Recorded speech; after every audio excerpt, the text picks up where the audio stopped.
Oi, eu sou a Bárbara, sou professora de português. Nós estamos trabalhando o módulo de português para concursos e hoje nós vamos falar sobre formação de palavras. Bem, vamos lá. Vamos falar hoje sobre derivação imprópria, né? A derivação imprópria ocorre quando determinada palavra, sem sofrer qualquer acréscimo ou supressão em sua forma, muda de classe gramatical.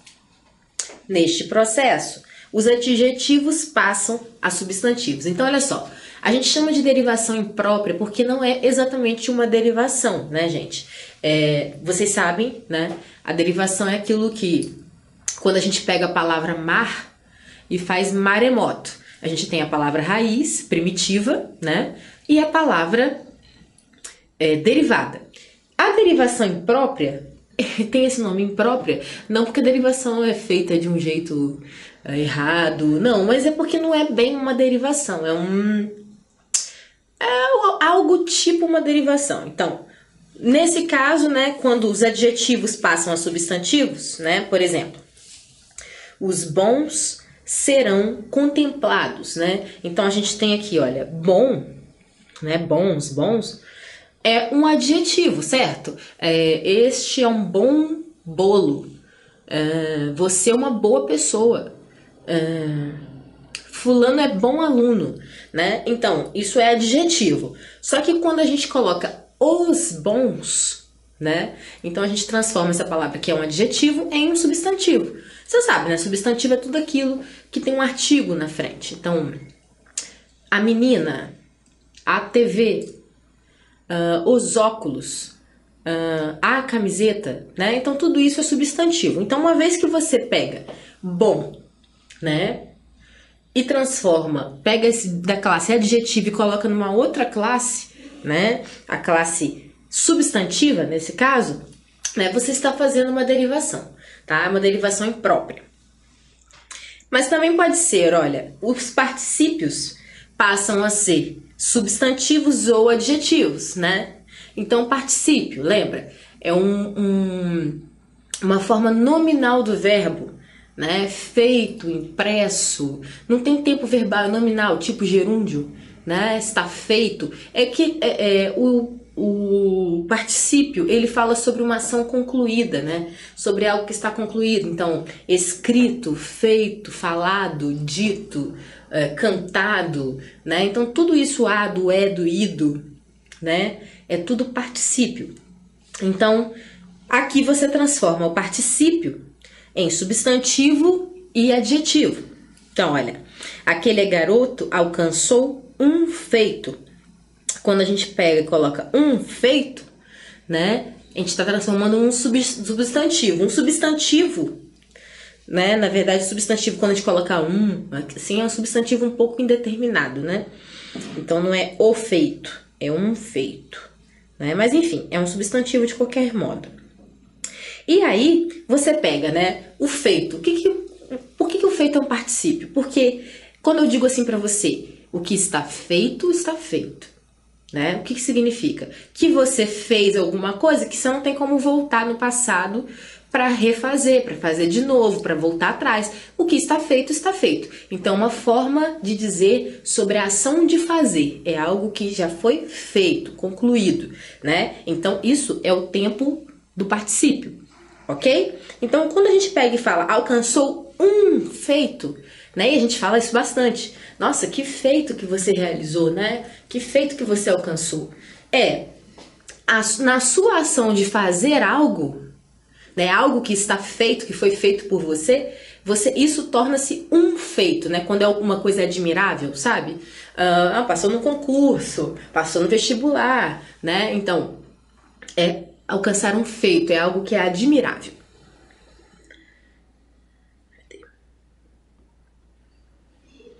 Os infinitivos passam a substantivos, né? Então, infinitivo também forma verbal. Infinitivo é aquela forma verbal regular do verbo, tipo assim, o verbo na sua forma original. Então, amar, fazer, comer, beber, né? Tudo isso são verbos na sua forma infinitiva, né? Ele ainda não está conjugado, é sua forma pura, né? Ele ainda não está conjugado em pessoa, em número, em grau, né? Ele é apenas o verbo na sua forma original. Então, o infinitivo também pode passar a substantivo. Como? O andar de Roberta era fascinante. Poxa, andar é um verbo, né? Eu ando, tu andas, ele anda. Andar. Só que quando a gente pega e coloca isso numa função de substantivo, a gente coloca o andar, né? Então o artigo, gente, é sempre muito importante. Opa, desculpa. O artigo vai ser sempre muito importante nessa formação de substantivos. Não existe substantivo sem artigo, não é verdade? O menino, a bicicleta, a bola, o microfone, a TV, né? Todos os substantivos têm um artigozinho que tá explícito ou implícito. Então, se a gente transforma andar num substantivo, obviamente vai ter o artigo. O andar de Roberta era fascinante, né? O badalar dos sinos soou na cidadezinha, né? Então, badalar também um verbo no infinitivo, mas aqui foi substantivado. Os substantivos passam a adjetivos. O funcionário fantasma foi despedido. Bom, nesse caso aqui, né, o funcionário fantasma, existem vários por aí. Fantasma, né, é um substantivo, o fantasma. Certo? Só que quando você coloca ele aqui como um adjunto adnominal, né, ou seja, caracterizando o substantivo, né, isso se chama adjunto adnominal. Quando você está ali juntinho do substantivo, caracterizando ele, não importa se é um outro substantivo. Se está caracterizando, ele foi transformado em quê? Adjetivo, né? Então, o funcionário fantasma, essa passa a ser uma característica, uma qualidade, né? Um defeito no caso, mas brincando, quando a gente fala qualidade, não necessariamente é bom, tá, gente? É simplesmente algo que caracteriza. Então, a qualidade deste funcionário é um funcionário fantasma, é aquele que não aparece nunca para trabalhar, né? Outro caso, o menino prodígio, essa a gente usa muito também, né? Então, o prodígio é substantivo. Quando a gente junta ele, quando ele fica nessa posição aqui de adjunto adnominal, né, a gente une ele ao nome, né, ao substantivo, o menino, a gente está caracterizando o menino com esse substantivo. Portanto, ele se torna um adjetivo. Os adjetivos passam a advérbio, né? Por exemplo, quando você fala baixo, alto, isso é um adjetivo, né? Essa daqui a gente fala muito, é muito comum, né? Falei baixo para que ninguém escutasse, né? Então deixa de ser uma característica de alguém, né? Ou, enfim, de algum objeto, e passa a ser um modo de falar, né? Então você transforma de adjetivo para advérbio, né? Advérbios, gente, né? É tudo aquilo que expressa um modo, lugar, meio, né? Por exemplo, ontem é advérbio, amanhã, em cima, embaixo, através, né? Então tudo isso por meio de, então tudo isso que vai, que no caso por meio de é uma locução adverbial, né? Mas os advérbios, eles são essas palavrinhas que vão ajudar com a gente nessas questões, intensidade, se é consecutivo, né, o que vem em consequência de algo, se é adversativo, aquilo que é contrário, por exemplo, mas, porém, todavia, entretanto, né? Então os advérbios são essas palavrinhas. Então quando a gente pega o baixo, o alto, magro, sei lá do que, e transforma, né, em falei baixo, você está juntando ele a quem? Olha aqui, ao verbo. Você está caracterizando o verbo. Então, é um advérbio, tá? Então, nesse caso, o baixo vai estar cumprindo o seu papel de advérbio. Palavras invariáveis passam a substantivos. Por exemplo, não entendo o porquê disso tudo, né? O porquê aqui, inclusive, gente, é aquele porquê que é motivo, que a gente pode substituir por o motivo, tá? Esse porquezinho aqui, ó, tudo junto com acento, é o que a gente pode substituir por motivo, a causa, tá? Então, não entendo o porquê disso tudo, né? Então, palavras invariáveis, né? Você vai transformar o porquê, né? Que é quase como um advérbio, né? Vamos dizer assim. Você vai transformar ele num substantivo. Então, o porquê, você coloca lá o ozinho, né, do substantivo, o artigo, desculpe, né? Pode ser o a também, pode ser uns, pode ser umas, elas, os. Mas enfim, você coloca, elas não, as, os, você coloca o artigo, né, nessa palavra invariável, né? Apesar do porquê ter 4 variações, a gente sabe disso. Então, aí você coloca aqui o ozinho e ele vira um substantivo. Não entendo o porquê disso tudo, tá? Lembrando aqui, né, caso seja uma dúvida que eu acredito que possa ser, esse porquê aqui é o porquê substantivo, que ele pode ser o motivo. Sempre que puder substituir por motivo, o motivo vai ser esse porquê, junto com o acento. O porquê separado, sem acento, é aquele que inicia perguntas.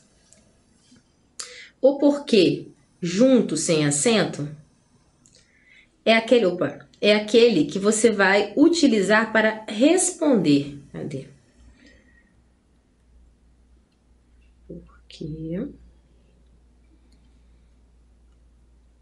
Porquê que você pode ir tanto no meio da frase, no início. Por exemplo, se eu te pergunto, por que você está assim hoje, né? Com esse porquê aqui. Você vai me responder com esse daqui. Ah, é porque eu não dormi muito bem essa noite, né? Entenderam? E esse outro porquê aqui, gente? Esse é o porquê da interjeição. É aquele que você vai perguntar assim. Você pergunta só para a pessoa, por quê? A pessoa te faz uma afirmação, você fala assim, por quê?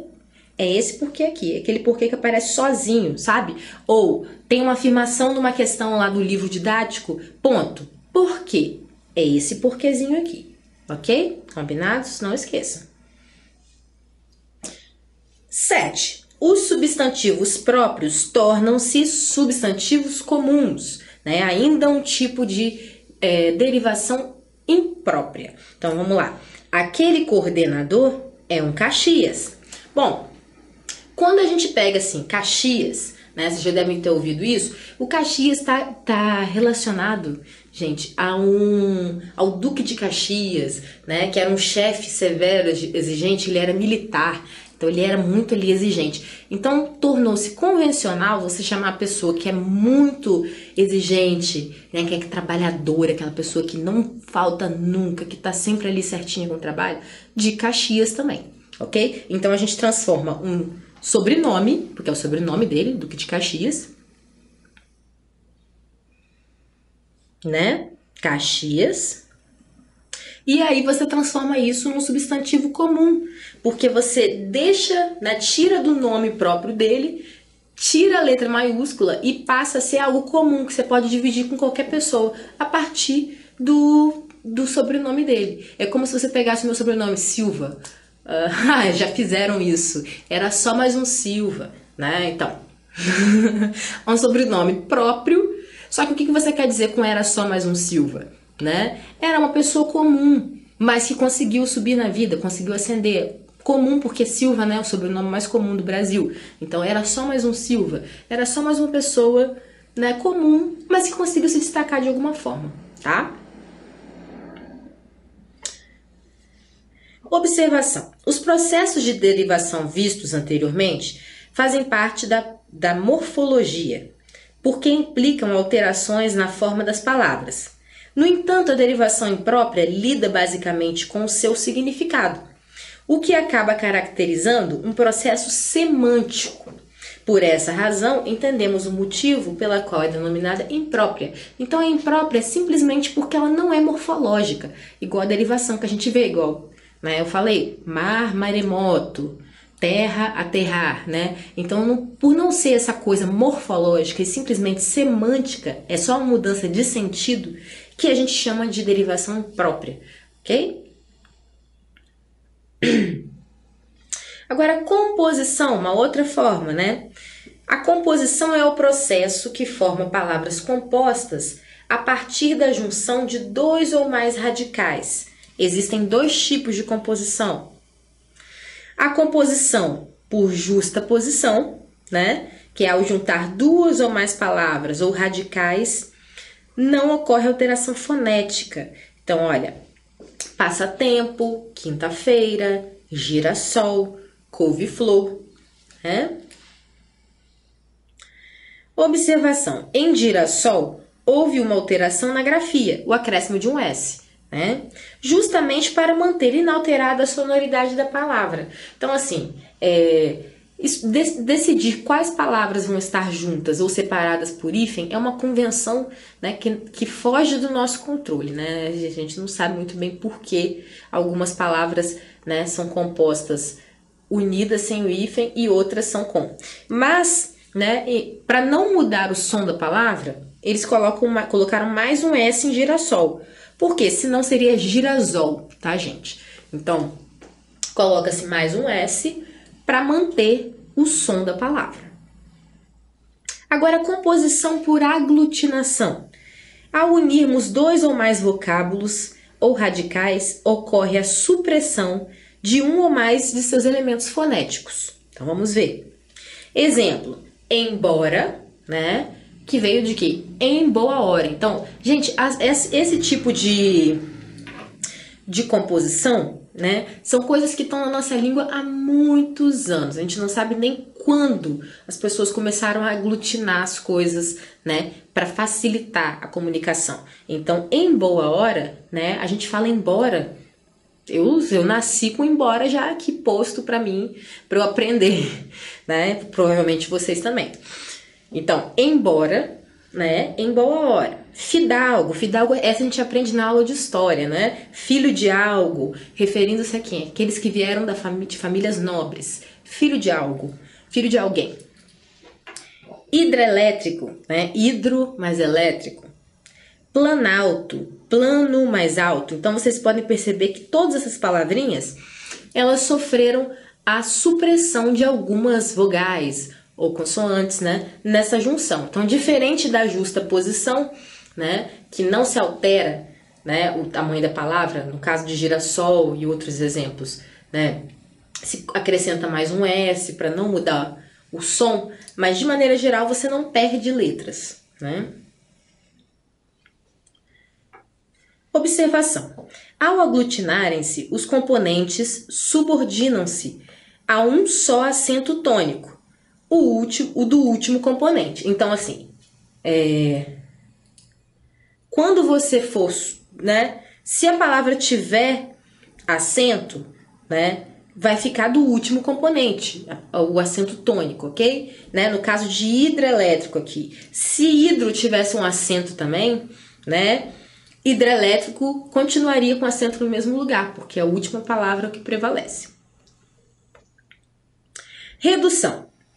Algumas palavras apresentam, ao lado de sua forma plena, uma forma reduzida. Observe. Auto por automóvel. Cine por cinema. Micro por microcomputador. Zé por José. Zé por José, isso daí é do povo, né? Não tem nada a ver com convenção. Mas essas auto, cine, micro são muito usadas comercialmente, né? Preste atenção. Quando um canal de televisão vai passar uma sessão de cinema, né, uma sessão de um filme, geralmente chama cine alguma coisa. Ou os próprios cinemas da cidade mesmo, cine, sei lá o que, né? Auto. Também as empresas de carros usam mais auto do que a gente, né? Então tudo que tem relacionado a carro, as pessoas colocam auto, né? Micro, a mesma coisa. Como exemplo de redução ou simplificação de palavras, podem ser citadas também as siglas, muito frequentes na comunicação atual. Então, também é um exemplo, tá, gente, de redução. Hibridismo. Hibridismo ocorre na palavra em cuja formação entram elementos de línguas diferentes. Nós temos algumas palavras, né, na nossa língua que vieram de uma mistura de latim e grego, por exemplo, né, ou tupi e latim. Então, assim, Nas línguas neolatinas, essas línguas mais novas, das quais o português, né, faz parte, né, é muito comum a gente ver hibridismo, né, e também, logicamente, essas referências, influências, tanto da língua greco-romana, não, da língua grega e da língua latina, né? Greco-romana já mistura as duas coisas. Desculpem. Então, nós temos aqui auto, que é do grego, mais móvel, do latim. Então, a palavra automóvel, né? Para nós, ela veio de um hibridismo, né? Da união dessas duas origens, grega e latina. Temos também a onomatopeia, gente. Numerosas palavras devem sua origem a uma tendência constante da fala humana para imitar as vozes e os ruídos da natureza. As onomatopeias são vocábulos que reproduzem aproximadamente os sons e as vozes dos seres. Então, a gente está cansado de ver aí desenho animado, história em quadrinho, livros infantis, né? Então, a onomatopeia, ela é esse tipo de linguagem que a gente mesmo usa, né? De falar, de transformar os sons que a gente ouve em palavras, né? Então, exemplos: miau, zum zum, piar, tinir, urrar, chocalhar, cocoricar, tic-tac, reco-reco e assim sucessivamente, ok? Bom, é isso, a gente fica por aqui.